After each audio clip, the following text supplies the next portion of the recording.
आप देख रहे हैं यूट्यूब चैनल कॉमिक्स तक। आज की कहानी का नाम है बिक गया डोगा।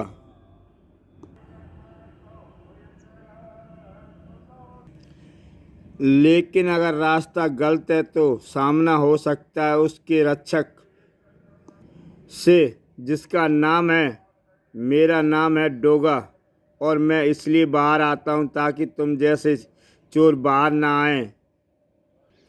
डोगा ने गन की नोक से खींच डाली उसकी शॉल। उसकी सूरत देखकर डोगा के जहन को लगा झटका सा। हाल ऐसा है कि तेरा किसी ने एक थप्पड़ भी जड़ दिया तो तेरे जिस्म का मलबा वहीं ढेर हो जाएगा। तेरी बूढ़ी आंखों में तो दहशत भरी है, शरीर थर थर काँप रहा है और सीने में ऐसी चोरी का दुस्साहस। अरे, अगर मैंने गोली चला दी तो तू उसकी आवाज़ से ही सूखे पत्ते की तरह उड़ जाएगा। बोल, चला दूं गोली? नहीं नहीं नहीं डोगा। ये बूढ़ा तो पहले ही 5-5 बेटियों के बोझ तले दबकर पिसा पड़ा है। रहम करो डोगा, इस बूढ़े कमज़ोर और लाचार बाप पर रहम करो। देखो, इन बूढ़ी आंखों में भरी दहशत पकड़े जाने का नहीं है, ये दहशत है 5 जवान बेटियों के बाप होने की।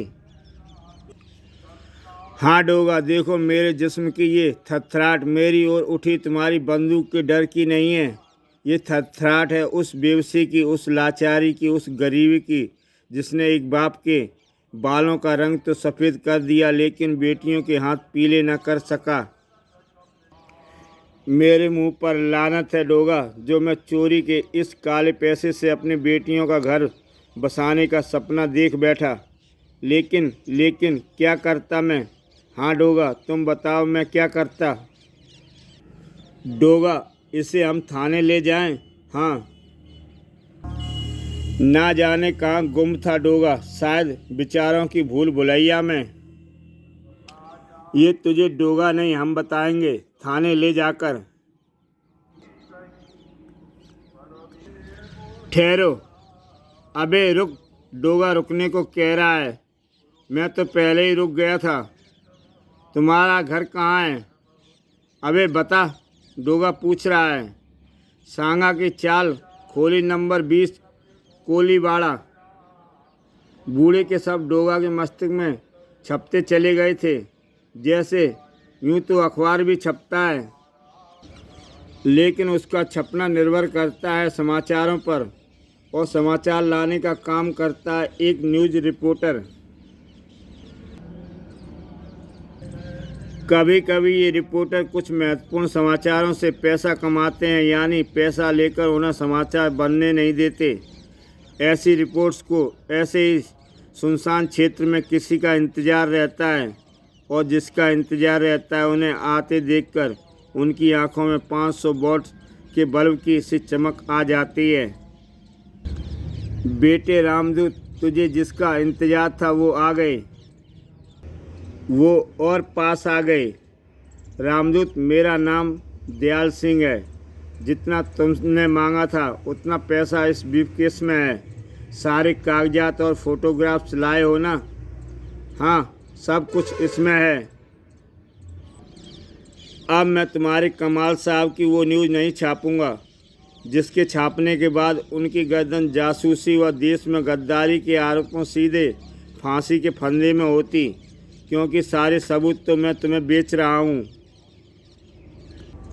तुम बेच रहे हो रामदूत, हम खरीद नहीं रहे। क्या मतलब?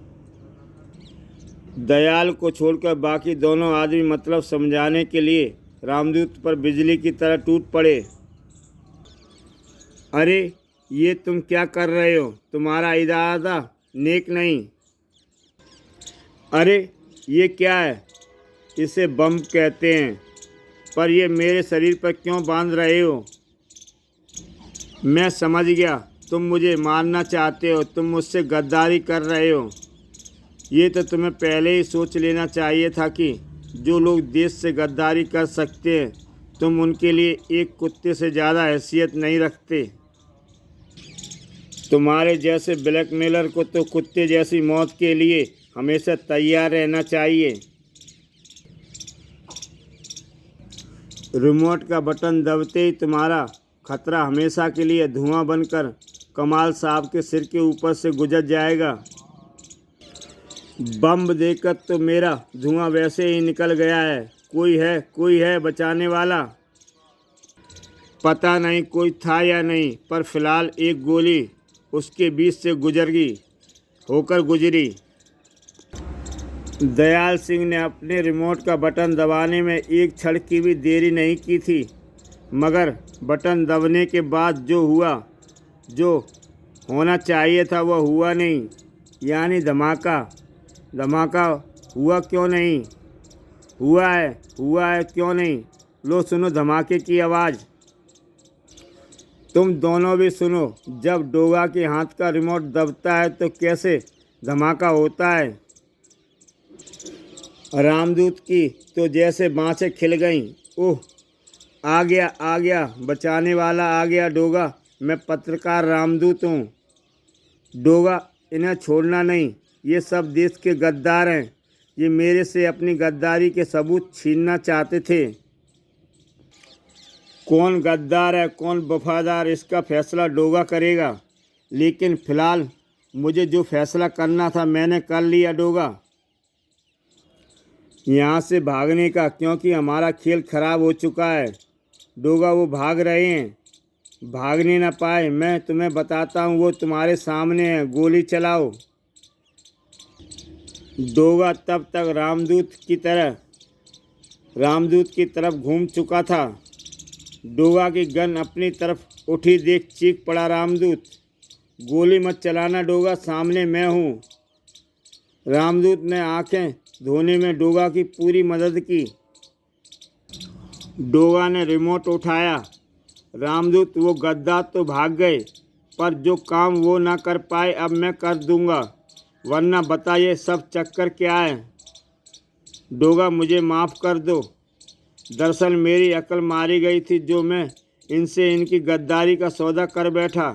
हाँ डोगा, मैं तुम्हें सब कुछ साफ साफ बताता हूँ। रक्षा मंत्रालय के DRDO यानी defence research and development organisation में ज़बरदस्त घपला चल रहा है। वैज्ञानिक कमाल हसन सरफरोश इस संस्था के प्रमुख यानी चीफ हैं। कमाल हसन मिसाइल विभाग में तैनात हैं। मुझे पता लगा था कि कमाल के विदेशी जासूस मिस्टर स्कोडर से लिंक हैं। मैंने उनकी जासूसी की और उनके दुश्मन जासूस के साथ फ़ोटोग्राफ्स ले लिए। मैंने किसी तरह से उस मिसाइल डिज़ाइन के वे कागजात भी हासिल कर लिए जो कमाल ने स्कोडर को दिए थे। भूल ये कर दी डोगा कि इन सब खोजबीन की रिपोर्ट में मैंने अपने अखबार फ्लो ऑफ में नहीं छापी जहाँ मैं काम करता हूँ, बल्कि उल्टे कमाल को ब्लैकमेल करने की कोशिश की। उसी का नतीजा ये था कि दयाल सिंह के हाथों मरते मरते बचा। पर अब मैं उसे नहीं छोड़ूंगा। मैं उसकी करतूतों को उजागर करके रहूँगा। डोगा, तुम्हें मेरा साथ देना होगा। वो किस तरह?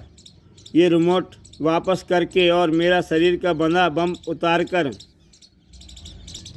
घबरा मत, इस रिमोट ने काम करना होता तो तभी कर देता जब दयाल सिंह ने इसे दबाया था, पर मेरी चलाई गोली ने इसका अगला वाला हिस्सा उड़ा दिया था जहाँ रिमोट की फ्रीक्वेंसी फेंकने वाला बल्ब लगा होता है। डोगा ने रामदूत के शरीर पर लिपटा बम खोला। गजब का निशाना है तुम्हारा डोगा। मेरी तो उस वक्त जान ही निकल गई थी जब दयाल सिंह ने रिमोट मेरी तरफ किया था। गद्दार तो तू भी कम नहीं।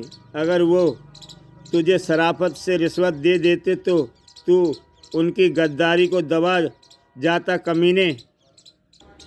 लेकिन मैं तुझे इसी शर्त पर छोड़ रहा हूँ कि तू यहाँ से सीधा अपनी प्रेस जाएगा। सारी रिपोर्ट्स और वो सारे फोटोग्राफ्स जो कमाल हसन सरफरोश की गद्दारी को साबित करते हैं उनको सुबह के अखबार में छापेगा।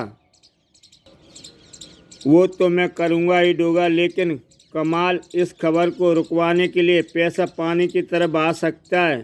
किसी को भी खरीद सकता है। तूने क्या डोगा को बिकाऊ समझ लिया है? याद रखियो रामदूत, अगर तूने ये खबर कल सुबह के अखबार में नहीं छापी तो डोगा आकर तुझे छाप देगा। अब जा। तब तक मैं कमाल हसन सरफरोश को छाप कर आता हूँ। फॉलो अप, जिसकी खुद एक लंबी कहानी थी, एक ऐसी कहानी जो रजनी के दर्द और उसके परिवार के खून से मिले शब्दों से लिखी गई थी। ये तो विस्फोटक है रामदूत। ये खबर तो फॉलो अप के लिए ऐसा धमाका है जो कल ना सिर्फ कमाल की शराफत को ढेर करने के लिए रिकॉर्ड तोड़ेगा, बल्कि पापा की मौत के बाद फॉलो अप की सेल में आई भारी गिरावट के बाद फिर से सेल के सभी रिकॉर्ड्स बीट कर देगा। डोगा भी जुर्म को ख़त्म करने के रिकॉर्ड बीट करने की कोशिश में था। गेट पर कोई चौकीदार नहीं है, यानी गेट खोलकर अंदर जाने में कोई परेशानी नहीं।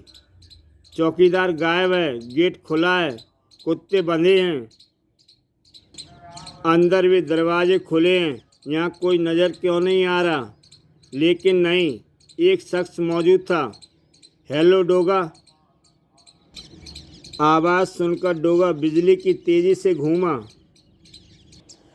गन नीचे कर लो डोगा, इसकी यहाँ तुम्हें कोई ज़रूरत नहीं पड़ेगी। अगर मुझे तुम्हें रोकना है या तुम पर हमला ही करना होता तो तुम जिंदा अंदर नहीं आ पाते। तो तुम हो कमाल हसन सरफरोश? हाँ, मैं ही हूँ कमाल हसन सरफरोश। सरफरोश तो हो, लेकिन देश पर सरफरोशी का जज्बा नहीं है तुम्हारा। मतलब समझे? समझते हो इसका?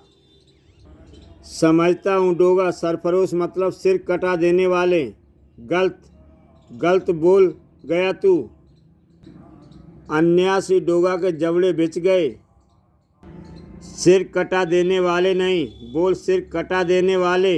रामदूत जैसे लोगों के सिर काट देने वाले, ताकि देशभक्ति का नकाब चेहरे पर हमेशा चढ़ा रहे। लेकिन अब डोगा आ गया है, कमाल हसन सरफरोश आ गया है अब डोगा। उसके पंजे तेरे चेहरे से तिरंगे की भक्ति का नकाब नोच लेंगे। बहुत पैसा है ना तेरे पास? देश को बेच कर तिजोरियां भरी होंगी तूने। लेकिन जानता है मैं यहाँ किस लिए आया हूँ? ताकि तू उस पैसे का कम से कम आज की रात कोई फ़ायदा ना उठा पाए, किसी को रिश्वत देकर वो खबर छपने ना रोक सके। कल सुबह तेरी गद्दारी की रपट छपने के बाद तेरे वही पैसा सांप बनकर तेरे सीने पर कुंडली मारेगा, जहर फुफकारेगा वो तेरे चेहरे पर। पूछेगा तुझसे कि बता हराम की कमाई क्यों इकट्ठा की? पर कल सुबह तक तेरा मुंह इतना काला हो चुका होगा कि तू कोई जवाब नहीं दे पाएगा। हाँ, कोई जवाब नहीं दे पाएगा तू, क्योंकि सारा जग तुझ पर थूक रहा होगा। इसलिए सिर्फ इसलिए ही मैं भी तुझे गोली नहीं मार रहा। तेरा वो अंजाम डोगा भी देखना चाहता है। उससे पहले मैं तुम्हें कुछ दिखाना चाहता हूँ Doga. Please come with me. आओ डोगा प्लीज़। तुम्हें एक ऐसी चीज़ दिखाऊंगा जिसे देखकर तुम्हारी आंखें फट जाएंगी। मेरी तरफ नहीं डोगा, मेरी तरफ नहीं, उधर देखो। ये सेल पीछे की ओर 2 फीट गहरी है डोगा। देखा है कभी इतना पैसा? नहीं देखा ना। ये इतना पैसा है डोगा कि किसी की 7 पुश्तें तब भी आराम से बैठी खा सकती हैं, जबकि इस दौलत को दोनों हाथों से लुटाया जाए। क्यों हैरान हो गए ना देखकर? मैं जानता था कि ऐसा ही होगा। ना जाने क्यों उस वक्त डोगा का विचलित सा नज़र आने लगा। उसकी आंखों के आगे गरीबी और लाचारी से मुरझाया उस बूढ़े का चेहरा ऐसे छा गया कि उसे कुछ और शायद दिखना ही बंद हो गया था। वही हाल रामदूत का भी था, जिसे उस वक्त कमाल हसन की बर्बादी की उस खबर के अलावा और कुछ दिखाई नहीं दे रहा था। कल पता चल जाएगा उस धोखेबाज कमाल को कि रामदूत से लफड़ा मोल लेना कितना महंगा पड़ता है। रजनी मैम साहब डिनर करके आएँ, उससे पहले ही मैं ये न्यूज़ कंपोज कर लेता हूँ। तभी दरवाजे खटखटाने की आवाज़ आती है। इस वक्त कौन आ गया? कहीं कमाल के गुंडे तो नहीं? दरवाजे खोलो। रामदूत दरवाज़ा खोलो, मैं डोगा हूँ। ओह डोगा, मैं तो डर ही गया था। ठहरो खोलता हूँ। रामदूत ने दरवाज़ा खोला, मगर डोगा से उम्मीद इस बात की कतई नहीं थी। डोगा, मेरी क्या गलती है? मैंने तो तुम्हारी एक आवाज़ पर दरवाज़ा भी खोल दिया। तू दरवाज़ा ना खोलता तो मैं तोड़कर अंदर आ जाता। रामदूत, वो न्यूज़ कहाँ है? कमाल साहब वाली? आह, यही होनी चाहिए। यही है ना? हाँ यही है डोगा, मैं इसे छापने की ही तैयारी कर रहा था। तू इसे नहीं छापेगा रामदूत। ये क्या किया? मेरी 2 घंटे की मेहनत बेकार कर दी। अब कल के अखबार में वो खबर भी नहीं छप सकती। वो खबर कल के तो क्या, परसों और अगले सालों तक के अखबारों में भी नहीं छपेगी। ये तू क्या कह रहा है डोगा? अगर ये खबर ना छपी तो कमाल की गद्दारी का दुनिया को पता कैसे लगेगा? दुनिया को पता लगे ना लगे, डोगा को पता लग गया तो बस काफ़ी है। तू बदल गया है डोगा। तुझे लग रहा है कि तू बदल गया है। मुझे लग रहा है कि तू बदल गया है डोगा। बकवास मत कर, ला जल्दी ला वो सारे सबूत, वो सारे फोटोग्राफ्स जो कमाल साहब के गद्दार साबित करते हैं। जल्दी मुझे दे। मैं समझ गया, तू बिक गया है। तू बिक गया है डोगा। कमाल साहब को मारने गया था ना तू? कमाल साहब ने तुझे खरीद लिया। तू बिक गया डोगा। तू बिक। जितनी ज़्यादा बकवास करेगा उतनी ज़्यादा पिटाई करूँगा तेरी। कागज़, फोटोग्राफ्स, दूसरों को उपदेश देने वाला आज खुद उसी रास्ते पर चल पड़ा डोगा। ये ठीक नहीं है। दुनिया क्या कहेगी? तेरे नाम मिट्टी में मिल जाएगा। तेरी बनी बनाई इज्जत का क्या होगा? उसकी तू फिक्र मत कर। पेपर और फोटोग्राफ्स देता है या आखिरी मुक्का जड़ूं? देता हूँ। तूने कहा था कि छापना है तो मैं तभी छाप रहा था। अब तू नहीं चाहता तो नहीं छापता। ये रहे सारे सबूत। मैडम ने तो ज़्यादा पेपर छापने के लिए स्याही भी ज़्यादा मंगवा ली थी, पर अब जब तू ही बिक गया है तो बिकने के लिए अखबार तो छपेगा ही नहीं। ये स्याही बेकार जाएगी। स्याही बेकार नहीं जाएगी रामदूत। इसे मैं तेरे चेहरे पर मल जाऊंगा ताकि तू दोबारा भी कभी इस खबर को छापने की हिम्मत न कर सके। डोगा, काम तूने ऐसा किया और मुंह मेरा काला कर दिया। अच्छा रामदूत, इस घटना को भूल जाइयो। रामदूत कभी कुछ नहीं भूलता डोगा। वो अपनी इस बेइज्जती का बदला लेकर रहेगा। उफ डोगा, अगर तू कमीना है तो मैं तेरा भी बाप हूँ। रामदूत साहिल पागल हो गया था। शांति खड़े सांड को जैसे लाल कपड़ा दिखा रहा था। डोगा ने ऐसे में बिल्कुल सही काम किया। रामदूत तेरी तो रामदूत पर जैसे मिर्गी का दौरा पड़ गया था। नहीं छोड़ूंगा डोगा। तुझे रिश्वत लेने के आरोप में पुलिस से पकड़वाऊंगा। डोगा ने उसे आलू के बोरे की तरह उठा लिया। मान जा, क्यों खामखा मेरे हाथों मरना चाहता है? रामदूत, तूने क्या सोचा था कि तू डोगा से टक्कर ले लेगा? इस काम के लिए तो पूरी मुंबई पुलिस फोर्स भी कम पड़ती है बच्चे। दौरा उतरा नहीं था। रामदूत अकेला ही काफ़ी है तुझे नोचने के लिए। तब डोगा ने पूरी बेरहमी के साथ उसे उठाकर दीवार पर पटक मारा। शायद अगली बार उसे गोली भी मार देता। ठीक उसी वक्त बड़ी सख्त आवाज़ गूंजी। डोगा, ये क्या पागलपन है? रजनी क्रोध में बिफरी खड़ी थी। रजनी। डोगा एक क्षण भी वहाँ नहीं रुका और तेज तेज कदमों से बाहर निकलता चला गया। डोगा यहाँ क्यों आया था? क्यों मारा उसने रामदूत को? मैडम, वो डोगा सारे सबूत, फोटोग्राफ सब ले गया। बिक गया डोगा। मैडम, बिक गया डोगा। क्या डोगा सचमुच बिक गया था? तो फिर मिलते हैं अगली बार इस कहानी के दूसरे भाग के साथ, जिसका नाम है मुंबई का बाप। बहुत जल्द लेकर आऊँगा मैं यूट्यूब चैनल कॉमिक्स तक पर।